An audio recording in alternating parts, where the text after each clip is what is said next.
Hai.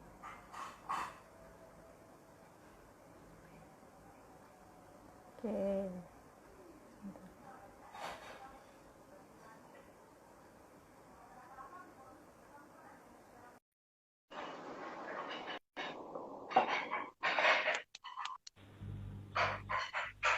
Hai, Kak Shelby. Hai, suara aku jelas gak sih? Hai. Kedengeran jelas, Kak, suaranya? Jelas kan ya? Jelas, jelas. Aku kedengeran? Jelas? Kedengeran kok, jelas. Oke. Kamu apa kabar, Lid? Oke. Baik, Kak. Kamu apa kabar? Gimana? Udah mulai Baik, keluar-keluar? alhamdulillah. Udah mulai sedikit-sedikit, seminggu dibatasin tapi. Oh, oke. Oke, kita tunggu agak ramean dulu ya, Kak ya. Mm-mm, Nah, em, boleh. nah Sembari teman-teman menunggu yang selamat lain. datang. Yoi, benar sekali. Selamat datang teman-teman yang mungkin baru join gitu ya. Kita hari ini akan bahas tentang masalah percintaan lagi nih, gitu kan ya. Percintaan lagi hari ini soal atau tentang kecemburuan nih. Wah, ini lumayan menarik juga nih ya pembahasannya ya, Kak. Ya, kalau aku bilangnya ngeri-ngeri sedep nih ngomongin tentang Oh gitu. kecemburuan. Wow, ngeri-ngeri sedep ya. Oke, nanti kita ngobrol-ngobrol lebih banyak lagi. Mungkin kita tunggu dulu beberapa teman-teman mungkin masih pada belum join nih. Oke, Kalau misalnya ada sorry yang mau aku. tanya bisa komen langsung kan ya, Lid ya? Mau sharing gitu. Betul, betul. Bisa langsung komen aja, mau tanya, mau cerita gitu ya Kak ya. Mau sharing, boleh Mm-mm. banget. Mau sharing, boleh banget. Oke. Nah, eh kalau ada Ci Ira di sini baru join, kita sapa-sapa dulu kali ya Kak Hai, ya. Ci. Iya, Boleh. sambil menunggu. Ada Ci Ira, ada Kak Dika juga nih, suaminya Kak Sabi ya. Ada suamiku, dia nonton. Penonton Dia setia ya Kak. supporter nomor satu. So sweet banget. Hai Ci Ira. Oke, nah kita hari ini kan akan membicarakan tentang jealousy in relationship ya. Mungkin buat orang-orang yang eh, pernah punya pasangan atau sedang berpasangan gitu ya, pasti pasti selalu kayaknya bakal nggak pernah ada yang nggak ini deh jealous. Maksudnya semua pasti pernah merasakan jealous, ya nggak sih Kak? Ya, semua pasti pernah merasakan cemburu, jealous gitu ya. Iya, benar-benar. Oke, nah eh, kita mulai aja ya Kak ya. Untuk Oke. hari ini pembahasan kita gitu ya tentang cemburu ini. Nah tadi aku udah sempet tulisin nih di question box nih kalau misalnya ada yang mau sharing silakan sharing. Tapi sebenarnya tadi ada sih satu doang yang sharing. Nah nanti teman-teman kalau yang lain yang lagi nonton kalau mau sharing mau tanya boleh silakan di komen. Nah, oke. Kalau kita bicara tentang jealous, ini kan pasti banyak banget ya Kak ceritanya sebenarnya. Dan mungkin banyak juga pertanyaan kali ya Kak. Maksudnya mungkin kenapa sih bisa jealous? Terus jealous tuh sebenarnya apa sih? Cemburu tuh gimana sih gitu ya? Kenapa bisa tiba-tiba kok gue cemburu gitu ya? Terus Mhm. tadi yang di yang kita repost juga tuh dari Kak Sabi yang soal apa tuh ya tadi? Teritorial.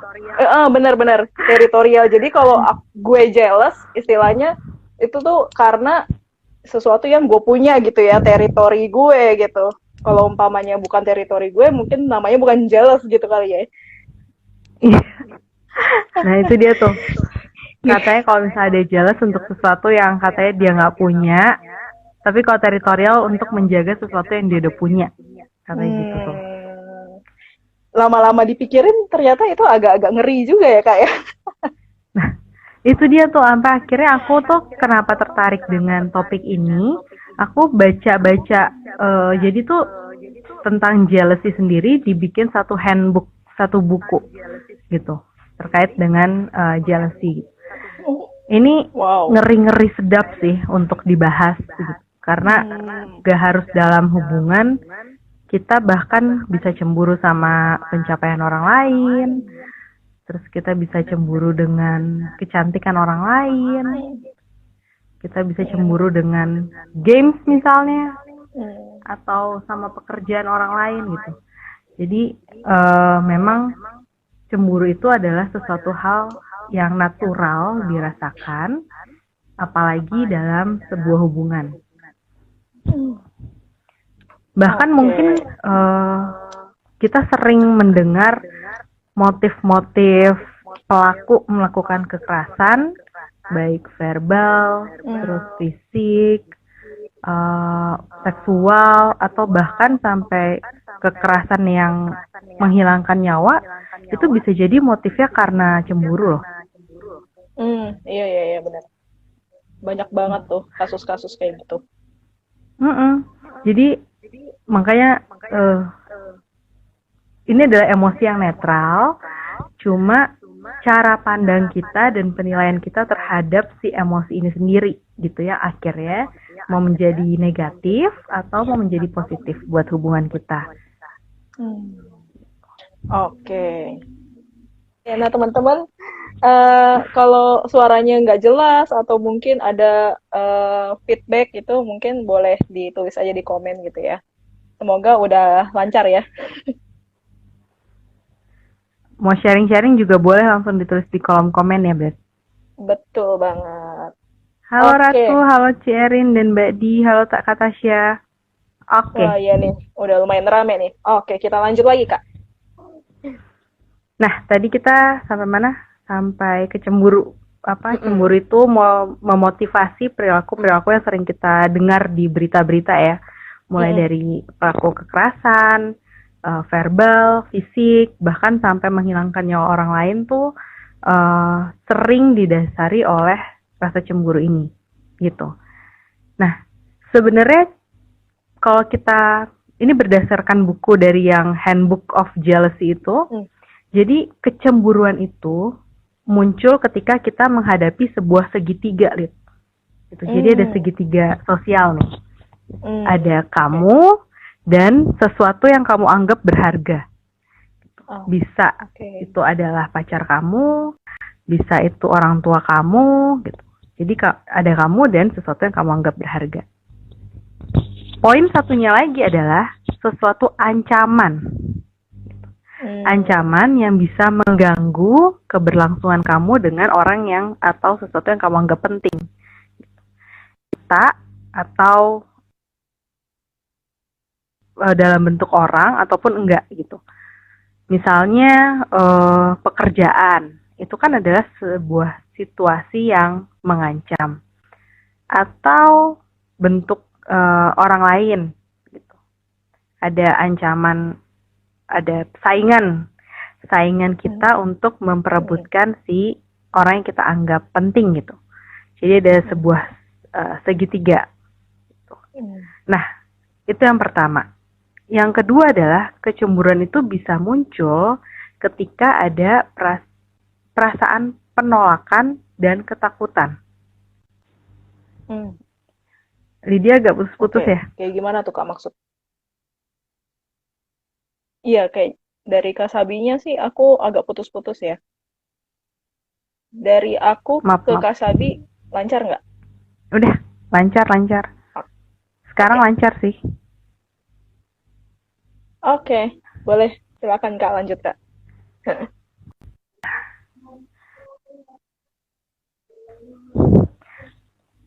Oke, aku lanjutin ya. Jadi tadi bisa ada kecemburuan itu muncul karena ada perasaan penolakan atau ketakutan gitu. Penolakan yang pertama karena kita menolak untuk memberikan sesuatu yang menurut kita bermanfaat atau menguntungkan kepada orang lain gitu.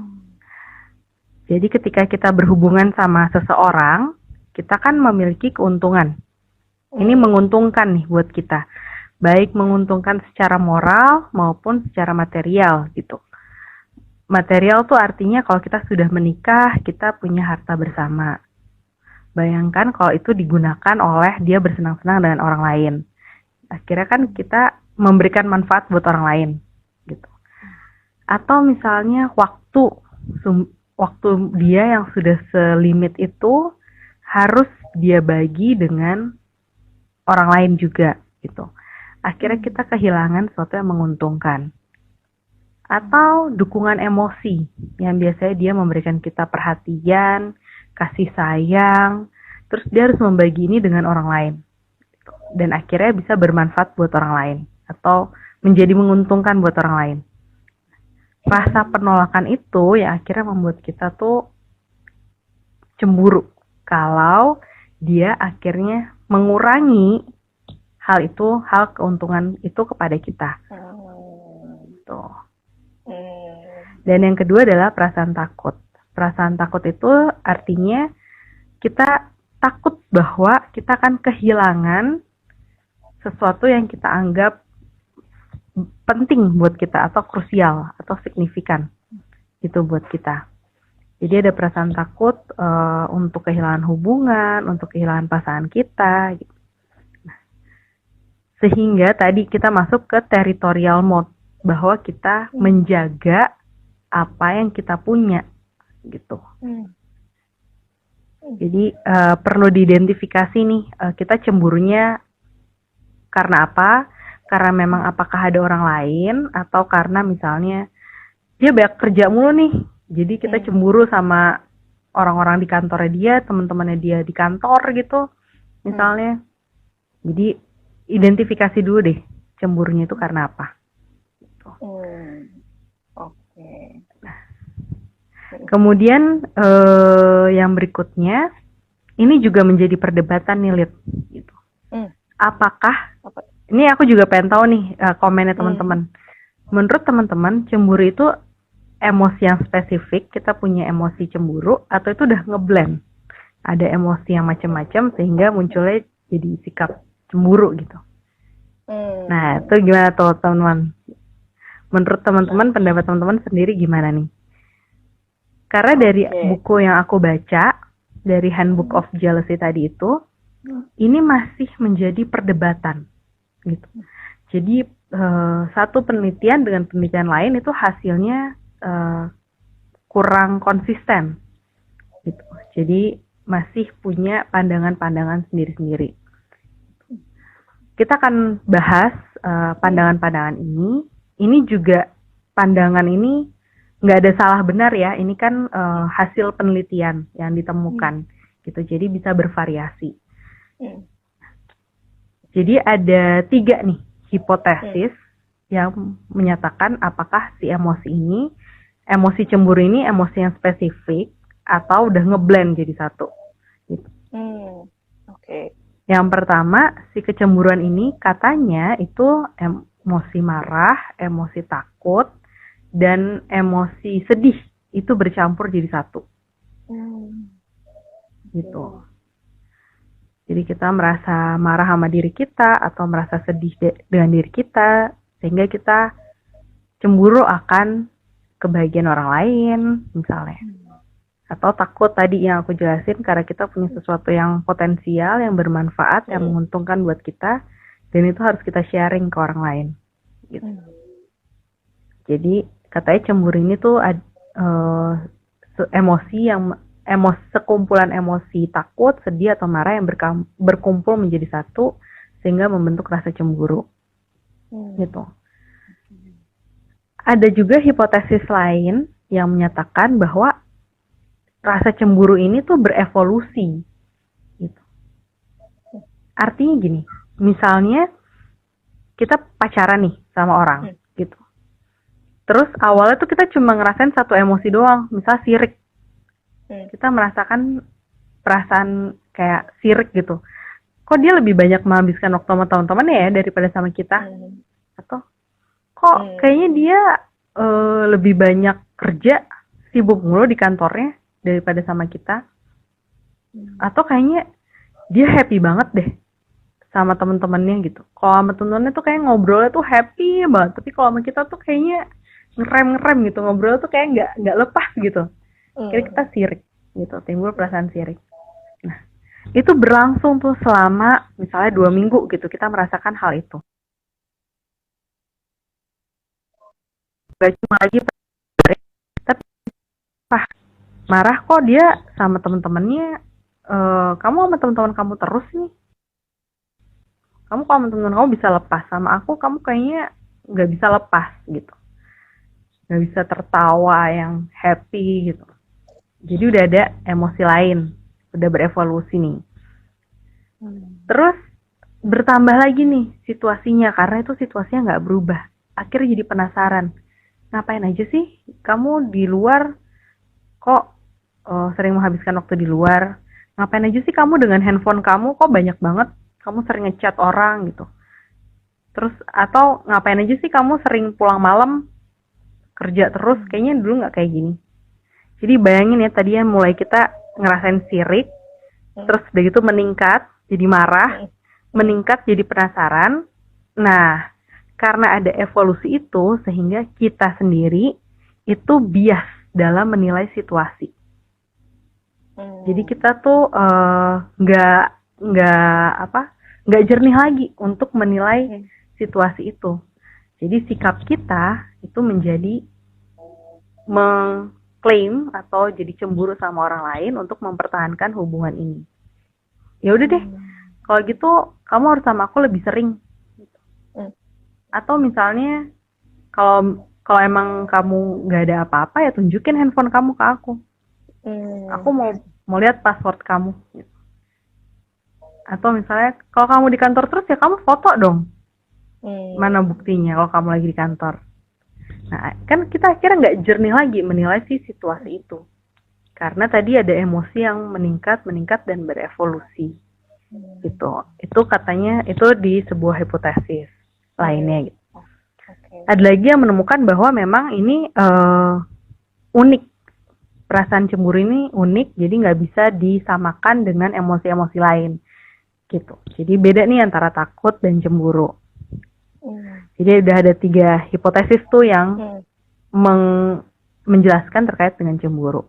Nah, buat teman-teman sendiri gimana nih? Apakah menurut kalian cemburu itu memang berdiri sendiri atau itu sekumpulan emosi yang akhirnya membentuk perasaan cemburu? Oke. Boleh di komen loh teman-teman, boleh saling kita bisa berdiskusi gitu ya, Kak. Ya, kita jadi bisa berdiskusi nih. Karena emang kalau kita ngomongin tentang cemburu, itu nggak harus dengan orang lain yang lebih cantik gitu. Tapi dengan dia spending waktu sama teman-temannya dan kayaknya lebih happy daripada kita bisa cemburu loh sama temennya. Atau misalnya dia lebih senang main game dibandingkan sama kita, itu kita bisa cemburu loh. Kayak main game terus gitu. Betul. Atau misalnya dia lebih sering kerja gitu, bisa jadi kita juga cemburu sama teman-teman dia di kantor misalnya. Sehingga yang kalau kita cemburu itu tandanya kita punya pesaing atau kita punya ancaman. Ada sesuatu nih yang mengancam kita untuk kelanggengan hubungan kita gitu. Dan ada ketakutan kehilangan sesuatu yang menguntungkan buat kita. Nah, ada beberapa hal yang berdampak dari si kecemburuan ini. Lihat gitu. Jadi sebenarnya perasaan segala emosi, baik itu marah, itu cemburu, itu takut, itu sedih, segala emosi itu sifatnya netral, teman-teman.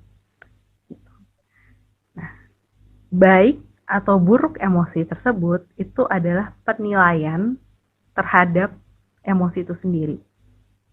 Jadi penilaian teman-teman terhadap si emosi itu sendiri. Tapi emosi itu bisa muncul, itu sifatnya netral. Jadi tergantung teman-teman nih, mau dinilai itu sebagai hal yang baik atau dinilai itu sebagai hal yang negatif. Termasuk si perasaan cemburu ini. Gitu. Perasaan cemburu ini tuh datangnya adalah netral. Negatifnya, wah banyak sekali negatifnya gitu. bisa marah, bisa sampai melakukan tindakan kekerasan, terus bisa sampai distant menjauhi si hubungan itu, atau bisa jadi merusak hubungan kalian gitu. Negatifnya banyak banget. Positifnya nih yang agak sulit kita lihat kalau kita merasa cemburu nih. Gitu. Padahal kalau kita merasa cemburu, yang tadi kayak quotes yang aku post di Instagram, kita menjadi lebih teritorial. Artinya, ketika kita merasa cemburu, kalian menghargai si relationship itu. Ada sesuatu yang kalian harus pertahankan. Ada sesuatu yang kalian harus evaluasi dari si relationship ini. Nah, berasal dari perasaan cemburu, bisa jadi kalian lebih dekat satu sama lain, bisa jadi kalian jadi mengenali pasangan dia. Oh, ternyata dia sama teman-temannya tuh main karena dia kalau sama aku yang sering banyak ngomong, aku yang sering gak dengerin dia. Jadi dia kalau sama temennya tuh melakukan hobi. Kalau gitu, kita coba yuk lakuin hobi bareng. Jadi siapa tahu dia juga nyaman sama aku. Nah, itu tuh bisa muncul dari perasaan cemburu. Oke, iya benar-benar. Jadi nggak selalu negatif ya Kak ya. Jadi pasti juga ada positifnya gitu. Yes, benar. Jadi yang namanya emosi tuh nggak semuanya negatif gitu. Bahkan marah aja tuh atau kesal atau bete gitu nggak negatif gitu. Penilaian baik dan buruk itu adalah penilaian kalian gitu, terhadap si emosi itu. Tapi kalau misalnya emosinya sendiri itu netral.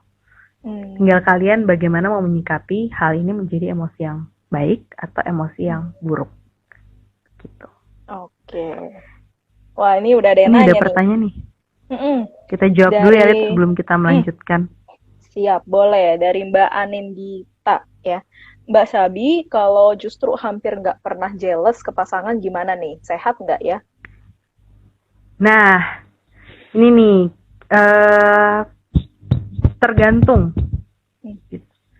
tergantung kedekatan emosi kalian. Kita akan bahas juga nih nanti apa jealousy dan kedekatan emosi, apa pengaruhnya gitu. Kalau misalnya kalian memang happy dan bahagia sebagai pasangan, itu bisa banget membuat kalian tuh gak jealous sama pasangan kalian. Dan itu bagus. Gitu. Karena kalian sudah merasakan puas, kalian sudah merasakan bahagia sama pasangan kalian juga bahagia dengan diri kalian sendiri, sehingga gak ada yang perlu ditakutkan. Gak perlu takut ada cewek lebih cantik, ya emang toh gue juga cantik kok buat pasangan gue gitu. Itu bagus gitu. Tapi kalau misalnya nggak pernah jealous karena kedekatan emosinya juga nggak ada, itu yang perlu kita evaluasi. Iya. Nah, ada yang nanya nih, bagus nih. Kak, terus batasan baik dan buruknya kecemburuan itu sampai segimana? Nah, bagus nih. Jadi ada dua perspektif. Ini sekalian aku bahas lanjutannya ya, Lip. Ada dua perspektif nih dari kecemburuan ini. Yang pertama adalah kalian takut kehilangan manfaat yang kalian dapatkan dari hubungan itu. Gitu.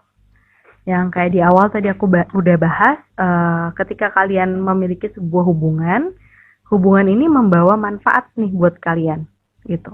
Membawa manfaat tuh dalam arti material maupun moral ya. Bisa misalnya terkait dengan harta, tadi kalau misalnya udah bersuami istri, atau waktu jadi berkurang, atau support emosi, terus udah gitu perhatian itu jadi berkurang gitu. Nah, kalian punya perasaan takut akan kehilangan si yang menguntungkan ini, karena ini harus dibagikan ke orang lain. Gitu. Nah, dalam menyikapi hal ini, yang kalian lakukan adalah kalian posesif akhirnya ke pasangan kalian. Kalian jadi egois ke pasangan kalian untuk memaksa mendapatkan keuntungan ini. Kalian nggak melihat dari orang lain, kenapa sih dia sampai tertarik atau dia sampai punya kecenderungan ke orang lain gitu. Apa jangan-jangan memang dia nggak puas dengan hubungan, atau karena kamu terlalu mementingkan diri kamu sendiri sehingga kepentingan dia menjadi dinomorduakan. Padahal itu udah sifat dasar kita untuk melindungi apa yang kita anggap berharga. Nah, batas melindungi ini yang kalian harus hati-hati. Kalau itu sudah sampai posesif ke orang lain, sehingga orang lain sendiri dirugikan, itu yang menurutku udah gak sehat. Gitu. Itu yang pertama. Terus yang kedua adalah, selain kecemburuan ini berpotensi membuat hubungan kita renggang, kecemburuan ini juga berpotensi mengancam kesehatan diri kita sendiri secara mental ya, Rit, gitu. Karena ini berpengaruh pada bagaimana kita melihat diri kita, ini mempengaruhi self-image kita, ini mempengaruhi kepercayaan diri kita, ini mempengaruhi pandangan kita terhadap diri kita sendiri. Ada beberapa orang yang ketika mengalami perasaan cemburu, yang dia lihat adalah, oh ya udah emang dia lebih cantik kok dari aku. Oh ya udah emang dia lebih pantas kok mendapatkan si A dibandingkan aku. Oh kayaknya dia selingkuh gara-gara akunya gak cantik deh. Atau dia selingkuh kayaknya gara-gara akunya emang gak bener nih jadi istri atau jadi pacar gitu. Itu efek dari rasa cemburu dan perselingkuhan ini akhirnya membuat penilaian kita terhadap diri kita tuh menjadi negatif gitu. Kalau kalian memiliki hal ini, evaluasi, cari aspek. Pasti setiap orang punya kekurangan dan kelemahan. Apa sih hal-hal positif yang kalian miliki yang membuat pacar kalian saat itu jatuh cinta sama kalian? Nggak mungkin kalau kalian kekurangan semua terus kalian dipacarin orang gitu. Atau misalnya kalian kekurangan semua gitu kan, nggak ada orang yang kurang semua tuh, nggak ada. Semua orang pasti ada kelebihan dan kekurangannya. Gitu.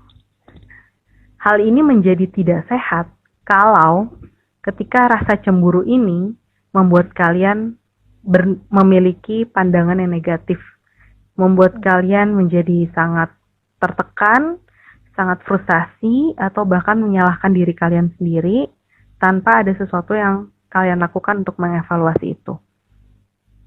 Gitu. Nah, jadi batasan sehat atau tidak sehatnya di situ tuh. Yang pertama, kalian takut kehilangan hal yang dianggap menguntungkan buat kalian, sehingga kalian menjaga dan terlalu overprotect akhirnya dan merugikan orang lain. Atau yang kedua, itu membangun self-image kalian atau diri kalian tuh ada sesuatu yang buruk. Jadi menyalahkan diri sendiri, jadi nggak suka sama diri sendiri, jadi ada pikiran kayaknya aku nggak pantas, segala macam gitu. Itu udah nggak sehat berarti si emosi cemburunya ini. Sehat kalau misalnya yang pertama kalian udah tahu nih kalian punya potensi akan kehilangan orang lain. Kalian lakukan evaluasi di situ. Kenapa sih dia bisa gitu sama teman-temannya lebih lama? Atau kenapa sih dia deketin si A gitu? Kenapa dia lebih deket sama si A dibandingkan aku gitu? Nah, yang kedua adalah tadi terkait dengan representasi diri. Coba evaluasi diri kalian. Kalau memang ada orang yang lebih dari kalian, lebih bisa masak, lebih cantik, lebih kurus, lebih putih, gitu. Itu semua fana. Gitu. Kalian punya sesuatu yang kalian juga banggakan. Yang penting kalian sehat, kalian juga bisa membahagiakan orang lain. Jadi jangan lupakan aspek-aspek yang positif di diri kalian hanya karena kalian merasa cemburu sama orang lain. Oke. Oke, nah ini ada yang nanya lagi nih, Kak. Kita bahas dulu ya. Jadi katanya bagaimana sih mengingatkan kalau pasangan kita terlalu protektif tapi tanpa menyinggung. Wah, pertanyaan Wah, yang gimana bagus nih? nih. Bagaimana mengingatkan kalau pasangan kita terlalu protektif tapi tanpa menyinggung gitu. Hmm. Nah, eh, perlu diketahui batasan-batasan protektif itu seperti apa. Gitu. Nggak harus secara teori ya, secara kalian pribadi nih. Oh, menurut saya kamu tuh udah protektif, udah overprotect tuh kalau misalnya satu, kamu udah pengen tahu passwordku. Gitu. Hmm. Terus yang kedua, kamu selalu ngecek handphone aku kalau misalnya kita ketemu. Itu menurutku. Kalau menurut kamu gimana? Oh, kalau menurut aku kamu overprotect kalau misalnya aku pergi sama teman harus video call. Atau aku nongkrong sama itu harus foto-fotoin kirim ke kamu. Masing-masing orang punya kadar dia bisa diprotektif sejauh apa. Jadi kita perlu berkomunikasi nih, mana perilaku kita yang bisa diterima oleh orang itu, mana perilaku kita yang tidak bisa diterima. Gitu. Jadi supaya kita bisa berkomunikasi, oh ya udah dia nggak suka nih kalau misalnya lagi foto terus dia itu suruh video call untuk membuktikan. Hmm. Dia nggak suka. Ya udah kalau gitu aku tidak akan melakukan itu supaya aku nggak akan nanya tapi kita boleh nggak bikin perjanjian kalau kamu mau pergi kamu kasih tahu aku ya kamu lagi di mana sama siapa dan pulang jam berapa gitu misalnya jadi bikin perjanjian terus misalnya pacar kamu tahu nih kalau kamu nggak suka dimintain passwordnya kamu nggak suka dicek handphonenya bikin perjanjian boleh nggak cek handphone aku, tapi aku akan ngomong kok kalau misalnya ada DM yang menyinggung, atau misalnya ada DM yang centil-centil, atau misalnya mantan aku hubungin, aku akan ngomong kok gitu. Aku akan screenshot tuh, gitu. Tapi ini akan menjadi beda, Lid, kalau salah satu pihak punya riwayat perselingkuhan. Rules-nya beda nih. Kalau dia punya riwayat perselingkuhan ya. Misalnya kamu menjalani hubungan sama si A, terus kamu tahu si A ini selingkuh, terus kalian mencoba menjalani untuk yang kedua kalinya gitu. Percobaan kedua lah. Kesempatan kedua. Ini akan menjadi berbeda. Karena kalau misalnya selingkuh, yang kalian butuh dapatkan lagi adalah rasa kepercayaan. Jadi kalian harus melakukan perilaku yang diinginkan sama pasangan kalian untuk mendapatkan si rasa kepercayaan itu. Jadi aku kalau misalnya nanganin pasangan yang pernah selingkuh, aku biasanya nanya, Lid, oke, apa yang ibu mau supaya ibu percaya lagi sama bapak? Oh, aku maunya dia check in setiap 1 jam sekali. Aku maunya dia terbuka sama handphone. Aku udah trauma nih, kalau misalnya dia cek handphone kelamaan. Atau aku maunya dikenalin sama semua teman-teman perempuannya gitu. Jadi aku bisa tahu kalau dia lagi pergi meeting sama siapa aja. Si bapak harus menyanggupi hal itu supaya bisa membangun kepercayaan si ibunya lagi. Karena kalau udah selingkuh pasti kepercayaan itu yang runtuh. Nah itu yang sulit untuk dibangun. Selama tidak ada riwayat perselingkuhan dan hubungan kalian baik-baik aja, tapi kalian memiliki ketakutan tadi, ketakutan karena kalian takut akan benefit-benefit itu hilang, itu yang kalian perlu cek tuh, sejauh mana kalian memprotek hal tersebut. Oke. Nah, selanjutnya kita mau bahas ini, Lid. Jadi ada hubungannya loh antara perasaan cemburu dengan kedekatan emosi. Tadi ada yang nanya juga tuh. Banyak banget nih teman-teman teori tentang attachment style kalau misalnya teman-teman mau cek gitu. Tapi attachment sendiri itu kan kedekatan emosi ya. Itu bentuk kedekatan emosi. Yang aku tahu tuh ada 4. Ada secure attachment atau kedekatan emosi yang aman, Artinya kalian dan pasangan itu bisa membentuk perasaan bahagia, perasaan cukup, perasaan puas terhadap hubungannya. Kalian juga happy menjalani hubungan kalian. Terus misalnya kalian gak ada rasa percaya, kalian gak ada rasa takut, kalian percaya sama pasangan kalian gitu. Jadi memang attachment-nya cukup baik gitu. Itu yang secure attachment. Terus yang kedua ada yang anxious, ada yang cemas terhadap hubungannya. Oh kira-kira gimana ya? Dia tuh sayang nggak ya sama gue gitu. Jadi butuh diyakinkan berkali-kali tuh untuk mengetahui si rasa sayang itu. Itu anxious. Terus dia gitu ada avoidance. Avoidance itu tandanya dia menghindari kedekatan emosi. Jadi kalau misalnya ditanya cinta atau enggak, cinta sih gitu. Tapi kalau ngomong tentang hal private tuh ntar dulu deh gitu. Nah, jadi dia mandiri juga. Dalam hubungan dia bisa melakukan apapun sendiri. Jadi biasanya kita minta antar jemput, dia enggak gitu. Jadi enggak terlalu bisa deket sama orang. Satu lagi disorganized. Disorganized tuh yang konflik atau bimbang. Gue mau deket, tapi gue nggak mau nunjukin gue mau dekat gitu. Jadi kayak gue mau deket tapi gue mau jual mahal. Atau misalnya gue mau deket tapi gue takut ditolak, akhirnya nggak jadi deketin. Jadi ada kebimbangan tuh di dalam hal itu. Nah, itu gambaran sedikit tentang attachment. Aku mau masuk ke bagian si jealousy-nya ini sih, gitu. Kalau menurut kalian hubungan kalian sudah baik, gitu, atau sudah puas, atau tadi sudah bahagia, atau yang dibilang punya secure attachment, itu apakah kalian bisa memiliki kecemburuan atau enggak? Ini juga masih menjadi bukan perdebatan sih, tapi diskusi yang terbuka gitu. Orang yang memiliki secure attachment bisa jadi merasa kecemburuannya tuh rendah atau nggak memiliki rasa kecemburuan sama sekali.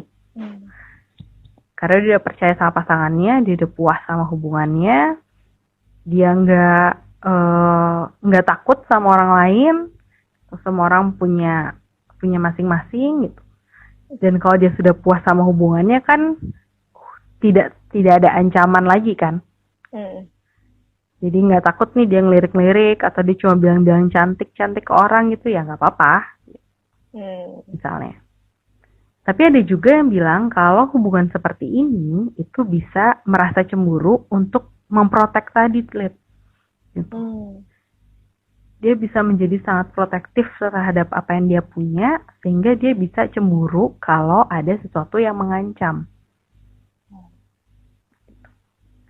Bedanya adalah cara dia mengatasi rasa cemburu ini, gitu. Kalau orang yang memiliki attachment yang secure atau perasaan bahagia sama pasangannya, ketika ada sebuah ancaman yang berpotensi membuat dia cemburu, dia langsung melakukan evaluasi terhadap hubungannya. Oh, menurut kamu dia cantik. Dari mana cantiknya? Oh, menurut kamu dia baik. Dari mana baiknya? Oh, dia baik cuma karena misalnya dia sering kasih kamu snack gitu. Ya udah besok aku bawain kamu bekal deh. Misalnya. Jadi dia ada potensi untuk menjaga hubungannya karena hubungannya itu memberikan nilai. Ini yang tadi aku bilang sebagai dampak positif dari cemburu. Kalau orang yang sudah insecure, sudah pasti dia rentan untuk mengalami cemburu. Dia pasti cemas dan bahkan mungkin dia butuh yakin bahwa emang pacarnya itu punya hubungan lain gitu. Karena dia sendiri sebagai pribadi nggak merasa deserve untuk dicintain sama pasangannya, nggak merasa pantas, nggak merasa baik gitu, merasa masih kurang. Sehingga kalau misalnya pacaran melakukan sesuatu yang perselingkuhan atau sesuatu yang membuat dia cemburu, dia bahkan udah kayak, oh tuh kan pantas gitu, kecurigaan saya benar gitu. Atau bahkan melakukan hal kecil aja itu menurut dia udah cemburu gitu, udah sirik gitu. Nah, akhirnya reaksi dia terhadap kecemburuan ini menjadi sangat detail-detail banget gitu. Jadi misalnya dia bisa berlaku spy ke pasangannya, bisa ngecek Instagramnya, bisa ngecek, wah, duh teman-temannya dia cantik-cantik banget, kenapa dia mau sama aku ya? Gitu. Kayak gitu-gitu tuh. Atau misalnya dia mulai ngecek-ngecek handphonenya, mulai ngajakin perdebatan-perdebatan kecil gitu, misalnya kayak, kenapa kamu mau sama aku? Terus nggak bisa dijawab, marah gitu. Kayak gitu. Terus yang kedua adalah avoidance gitu.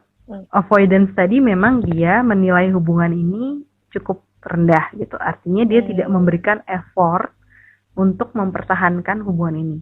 Bahkan dia cenderung nggak connect sama pasangannya gitu. Kalau lagi berantem dia cenderung maunya sendiri, atau dia nggak mau terbuka sama kalian gitu. Jadi kalian yang harus narik dia terus untuk menjaga hubungan ini. Itu yang kalau kalian pacaran sama orang yang avoid. Nah, kalau orang avoid bertemu dengan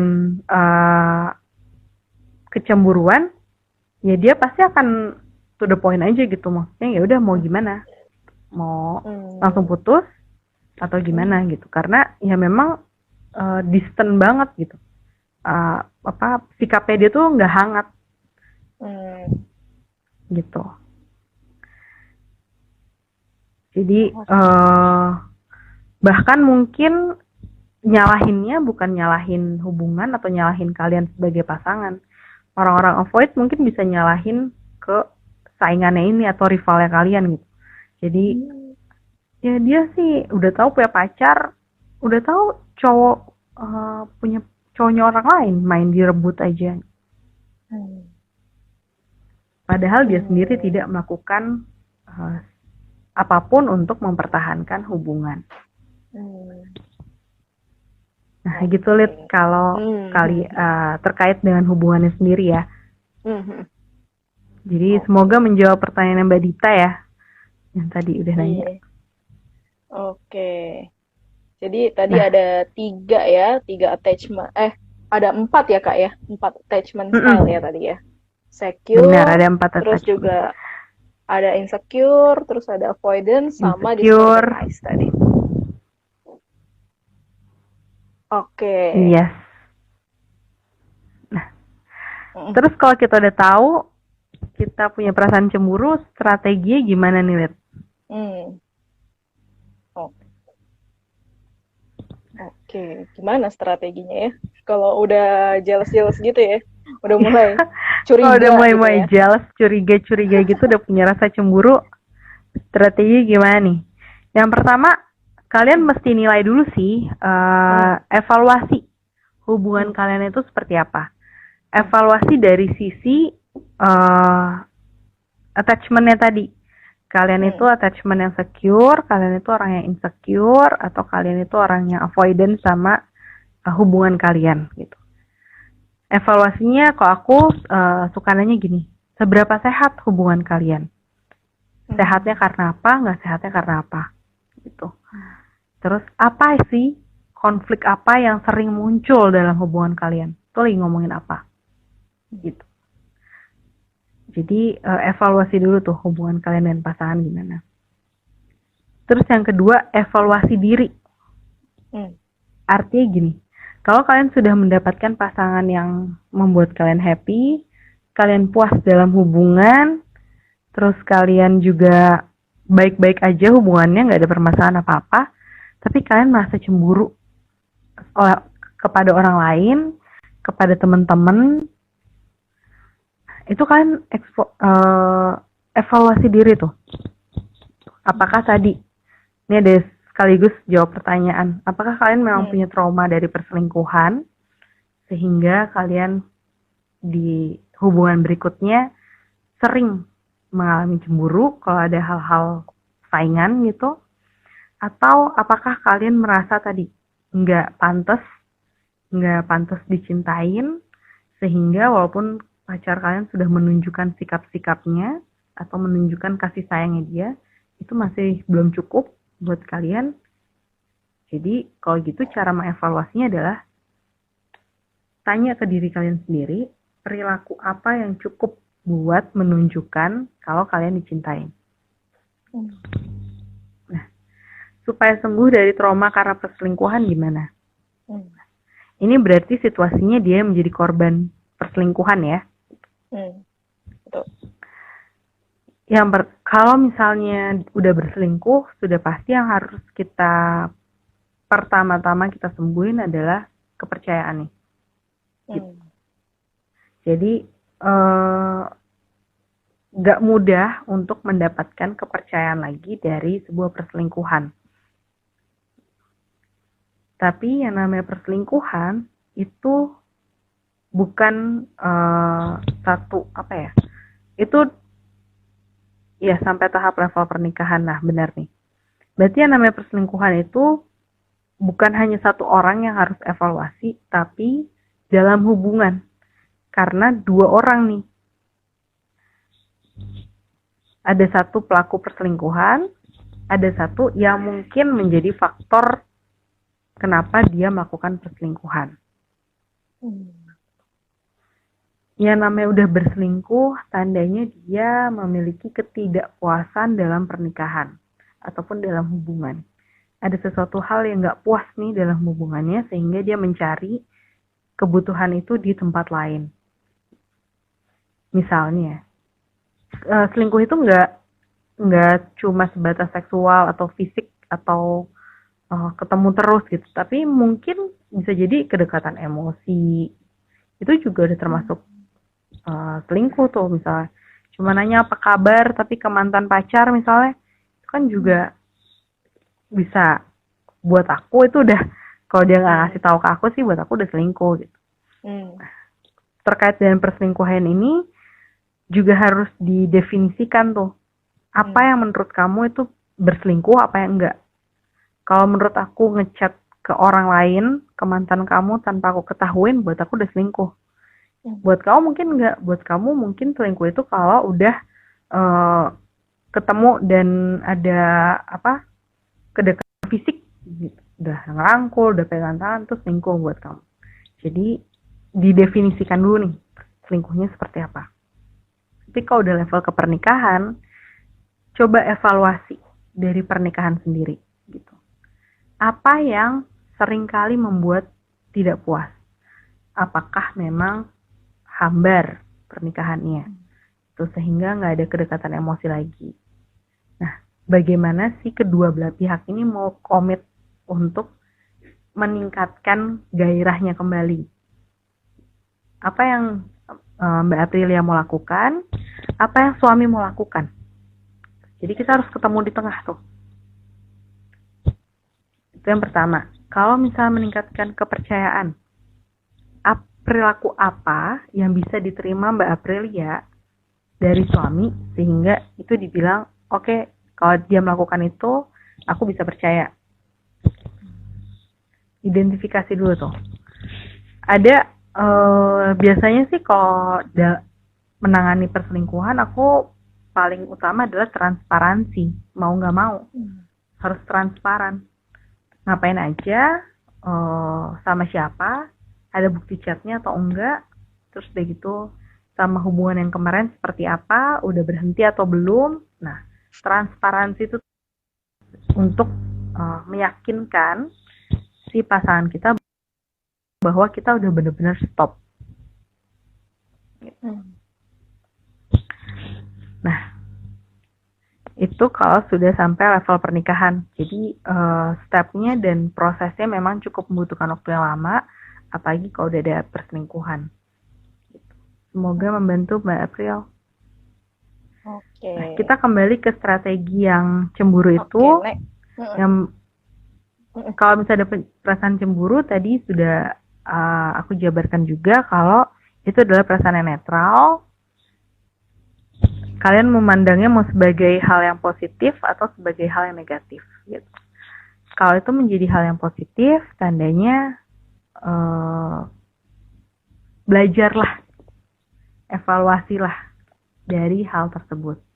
Apa yang bisa kalian pelajari, apa yang kalian bisa tingkatkan dalam hubungan. Terus strategi yang keempat adalah kelola dulu nih emosi kalian juga sebagai pribadi gitu. Kalian harus happy juga sama diri kalian sendiri. Kalian bisa melakukan self-care, melakukan me time, atau misalnya melakukan hobi kalian gitu, supaya kalian happy dan tidak muncul perasaan-perasaan yang memperkuat kalian. Jangan sampai ada muncul perasaan-perasaan pikiran-pikiran yang tidak nyata yang kalian buat sehingga itu bisa mempengaruhi rasa cemburu ini muncul gitu. Jadi caranya gimana? Caranya adalah fokus pada diri kalian sendiri. Ketika ada pikiran-pikiran tersebut muncul, lakukanlah kegiatan untuk mendistraksi si pikiran itu. Dan yang terakhir adalah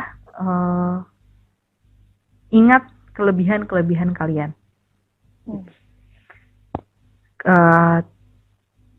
Setiap orang punya kelebihan, punya kekurangan. Kelebihan kalian digunakan untuk mempertahankan relationship, kekurangannya juga dievaluasi untuk meningkatkan kepuasan dalam hubungan. Jadi daripada kita berfokus pada hal-hal eksternal yang bisa menjadi ancaman kita sehingga kita merasa cemburu, lebih baik kita memfokus pada kualitas-kualitas diri yang kita punya untuk membuat si hubungan ini menjadi lebih baik lagi untuk kedua belah pihak. Gitu sih, Lid, dari aku terkait dengan materi jealousy-nya. Oke, terima kasih banyak loh Kak Sabi ya. Tadi yang terakhir itu adalah kiat-kiatnya gitu ya. Kiat-kiat supaya kurang-kurangin deh ini ya kecemburuannya gitu ya. Oke, waktu kita udah tinggal 3 menit lagi sih Kak Sabi. Tinggal 3 menit lagi. Jadi kalau ada yang masih mau nanya nih, masih ada 3 menit, jadi boleh nih, silakan. Ayo, kalau ada yang mau nanya.